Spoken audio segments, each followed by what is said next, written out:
everyone, hope you're doing well.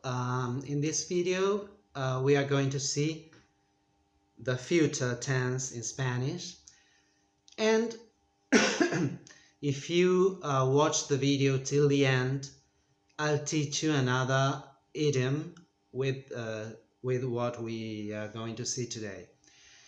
Let's start. To make sentences in the future in Spanish, it is more common to use the verb ir conjugated plus the preposition a, to, and an infinitive verb, infinitivo. This is the most common way of making sentences in the future. It's very similar to your going to. I mean, you're using the verb to go, the same verb ir, and the preposition a, to. The difference is that we conjugate it in the present, in el tiempo presente, in your simple present, and your conjugation is in the present continuous. But the meaning is the same. It indicates, in Spanish it doesn't only indicate a near future. We can speak about something we are going to do, or something we'll do, I don't know, in 30 years, and 30 years from now, and still use this. Well, but let's see its conjugation. Why am I keeping this V here?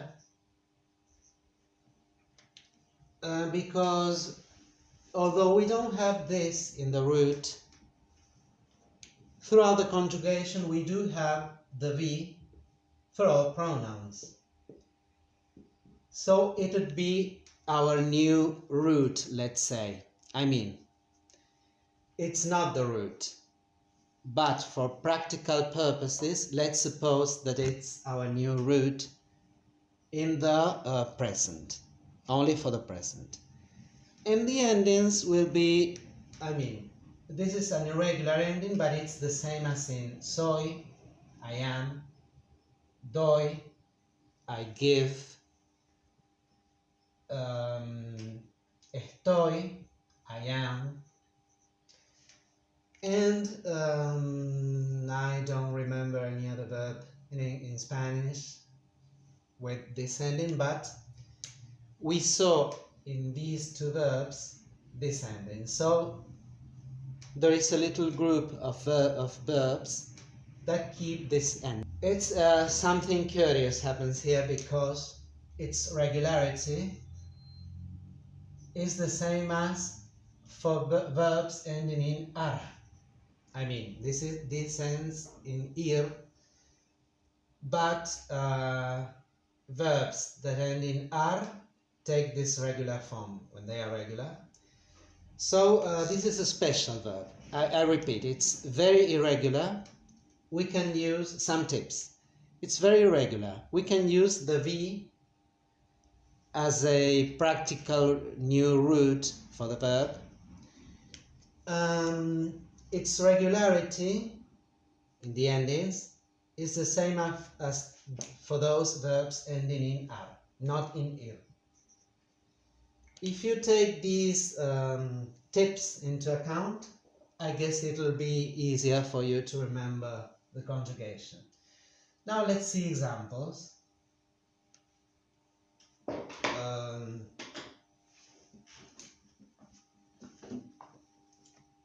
Yo voy a viajar el mes próximo. I'm going to travel somewhere next month.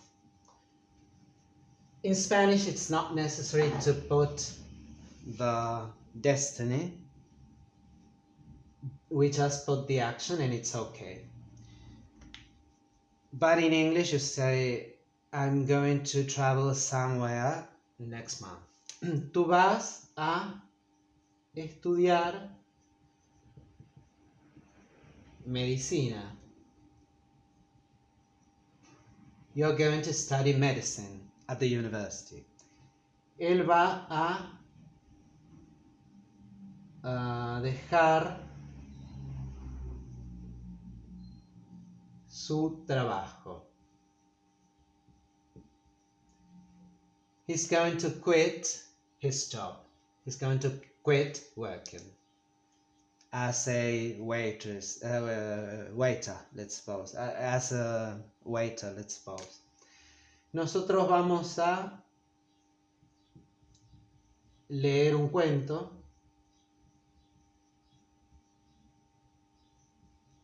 esta noche. We are going to read a short story tonight. Vosotros vais a mirar TV mañana. You're going to watch TV tomorrow. Ustedes van a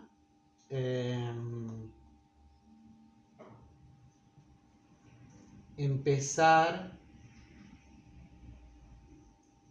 un curso de español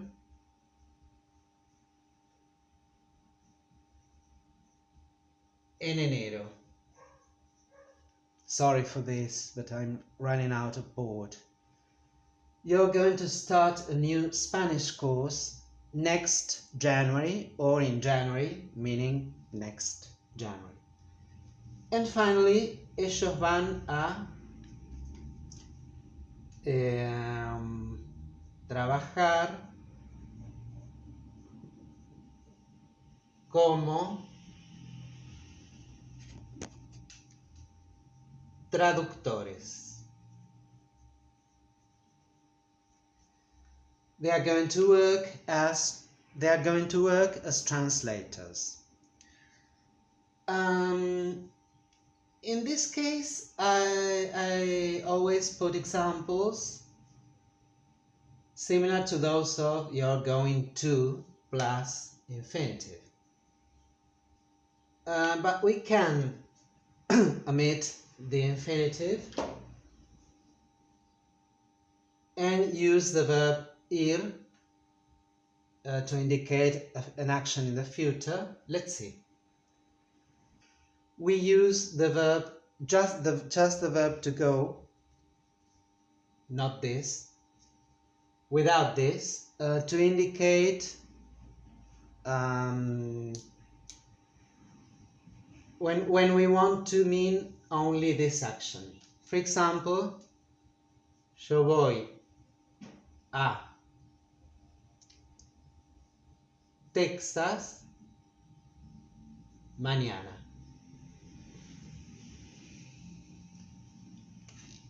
Well, when it means just going to, when the action is here and we don't have a main verb.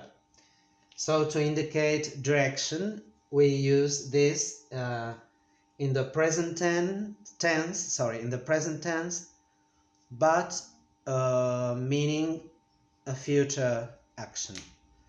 I'm going to Texas tomorrow. Tú vas al instituto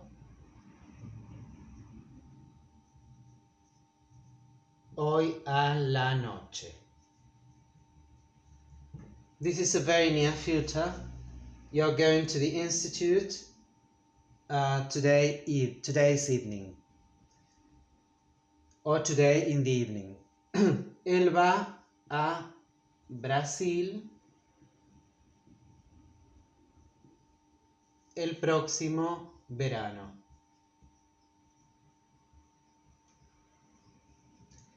He's going to Brazil next summer. Nosotros vamos a la universidad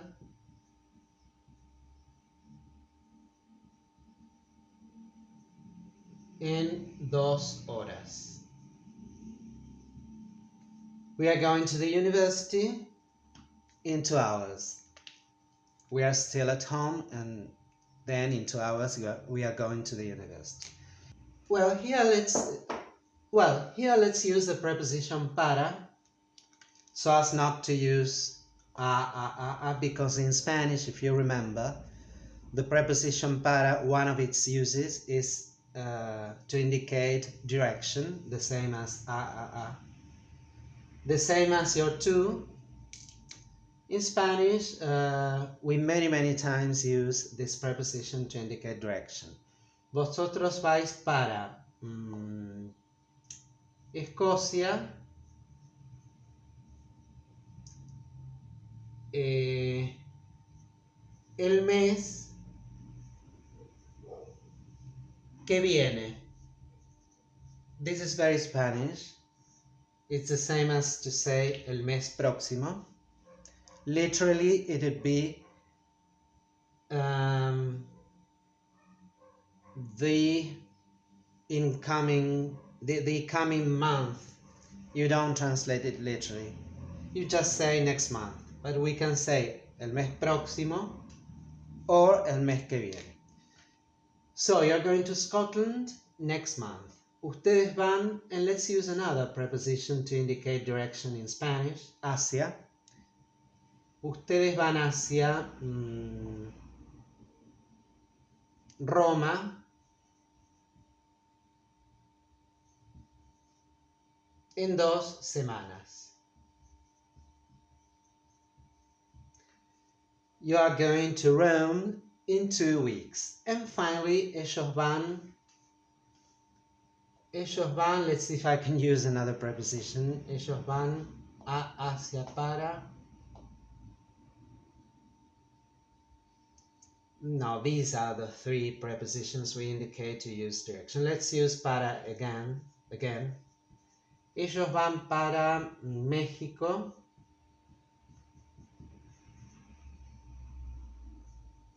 el año que viene.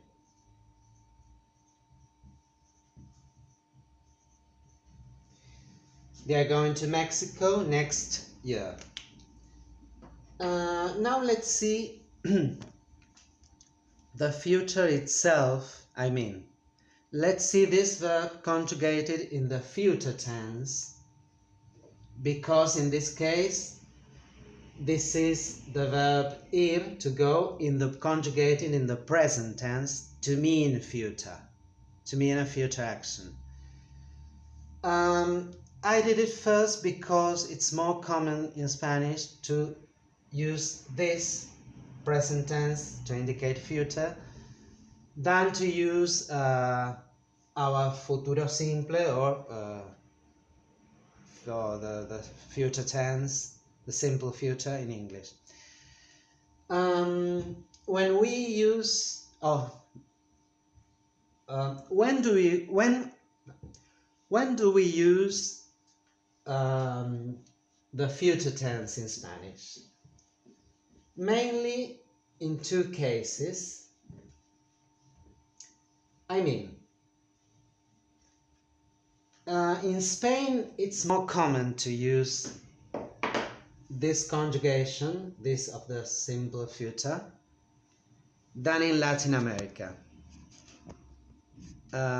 In Latin America, and especially where I live, I know we hardly ever use this tense in everyday conversation, but we see it every day in the newspapers, for example.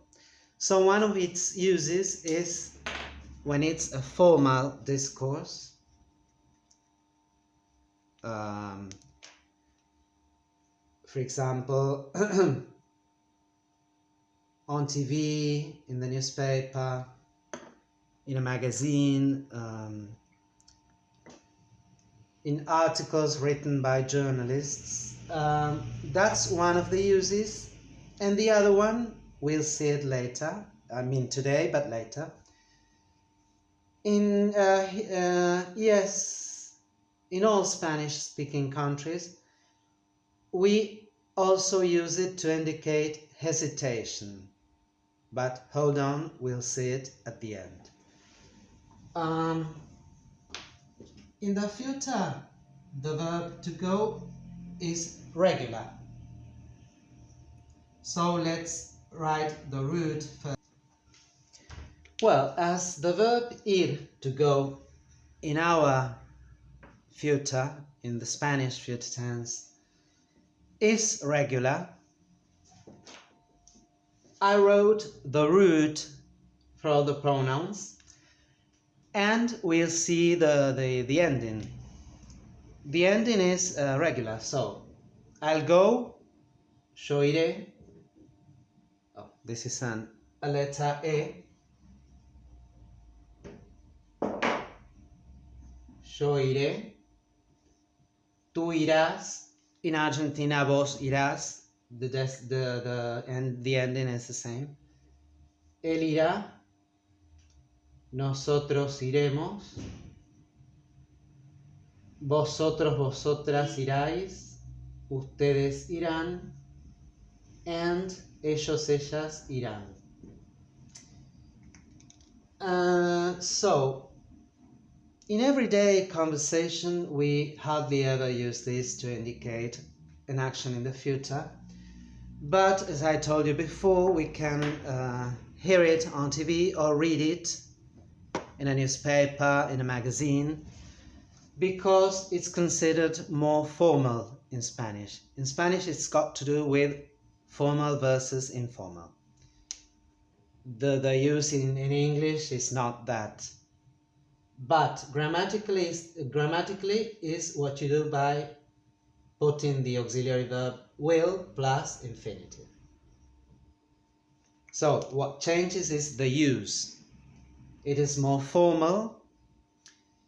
In Latin America, we hardly ever use it in everyday conversation. In Spain,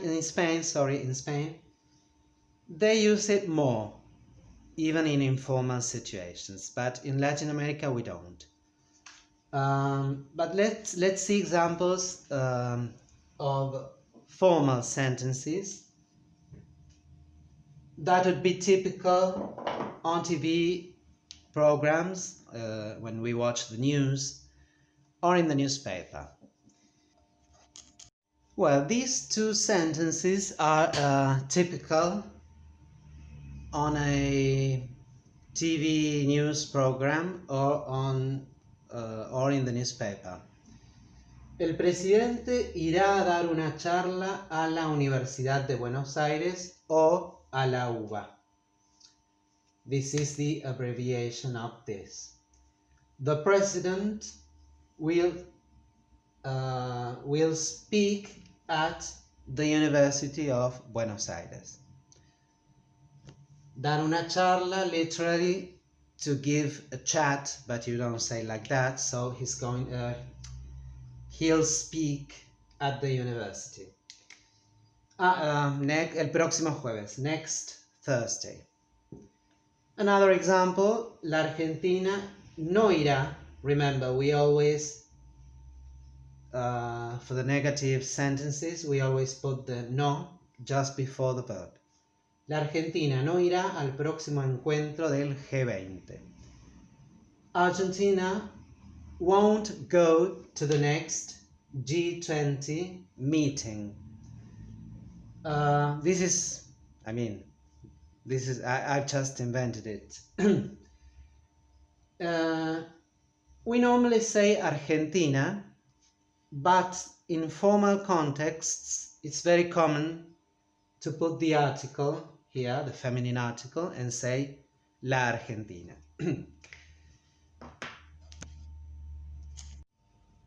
And finally, as I told you, a very, very common use of the verb ir in the future tense in Spanish is to indicate hesitation. Let's see how it works. ¿Irá a venir? We cannot say in English, will he come? It doesn't mean the same. The translation would be, the context is, for example, I'm talking to a friend, and let's suppose that another friend of ours was going to visit us at 6 in the evening, and it's already 8 in the evening, and he hasn't come yet. So he was about to come at 6. Do you really think he's going to come? Irá a venir. So the translation is totally different. I repeat, we don't say in English, will he come? No. Do you think he's going to come, to express hesitation, uncertainty? But in Spanish, we just by using the future tense, everybody understands that it's hesitation. Another example. No estudié mucho. ¿Iré a aprobar? I haven't studied so much, or I haven't studied enough. Do you think I'm going to pass the exam? I'm not sure. I'd rather think that I won't pass the exam. No sé si irá a comer. Todavía está enfermo.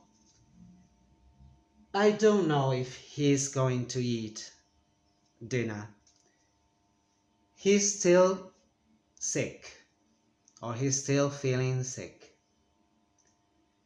And finally, another example, a very typical Argentinian example. You know, we are fond of the football World Cup. ¿Iremos a ganar el próximo mundial? Do you think, in a cafe conversation among friends, do you think we are going to win the next World Football Cup? So these examples, all four, imply hesitation. This is a very, very common use of the future tense in Spanish to indicate hesitation. To indicate future actions, as I told you before, we mainly use voy a and another verb, or just voy a when it indicates direction, the same as I'm going to do something and the main verb, or when indicating direction in English, I'm going to London next Monday. Finally, let's see idioms. Well, here we have two idioms. The first one is shared by Spanish-speaking countries, and the second one is only from Argentina, because, as you may notice, we have an Italian word here, and the Italian heritage in Spanish, in our language, is only typical from Argentina, Uruguay maybe, but in Spain you'll never hear an Italian word, because Italians didn't go to live in Spain. Ir a tontas y a locas.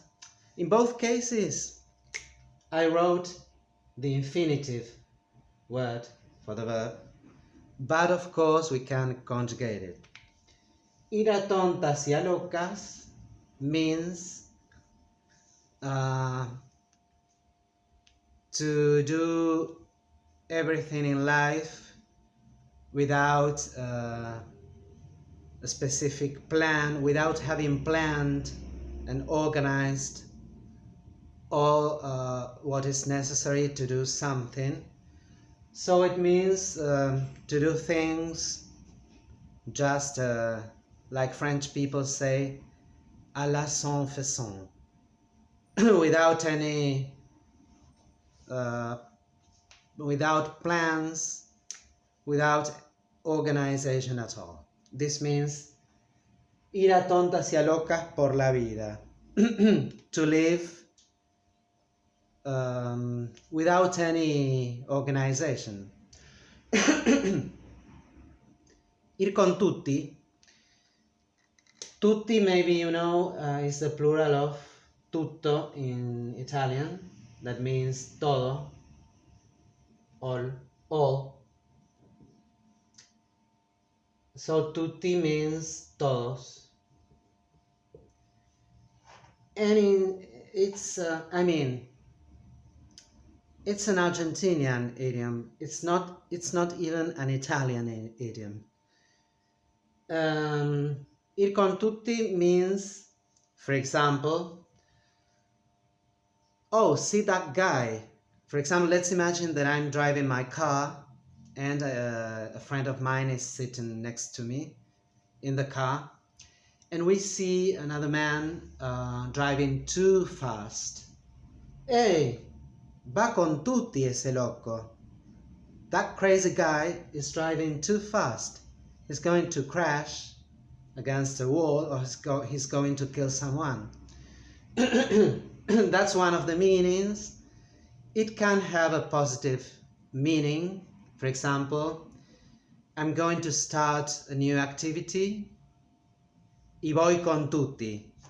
And I'm putting all my energy in it to give my best. That's another meaning. And literally we cannot translate this at all because it's very metaphorical. And tontas is the plural of the adjective silly or stupid in English in its feminine form, because we have the a. Tonto is masculine, and locas is the plural and feminine of crazy. It would be something like doing things in a silly and crazy way. That would be the most literal translation, but remember, it's a metaphor, so like all idioms. Well, people, I hope you enjoyed this video. If so, please give it a like, as I always say. Subscribe to my channel, share, comment, ask, whatever. And see you in our next video. Have a nice day. Bye-bye.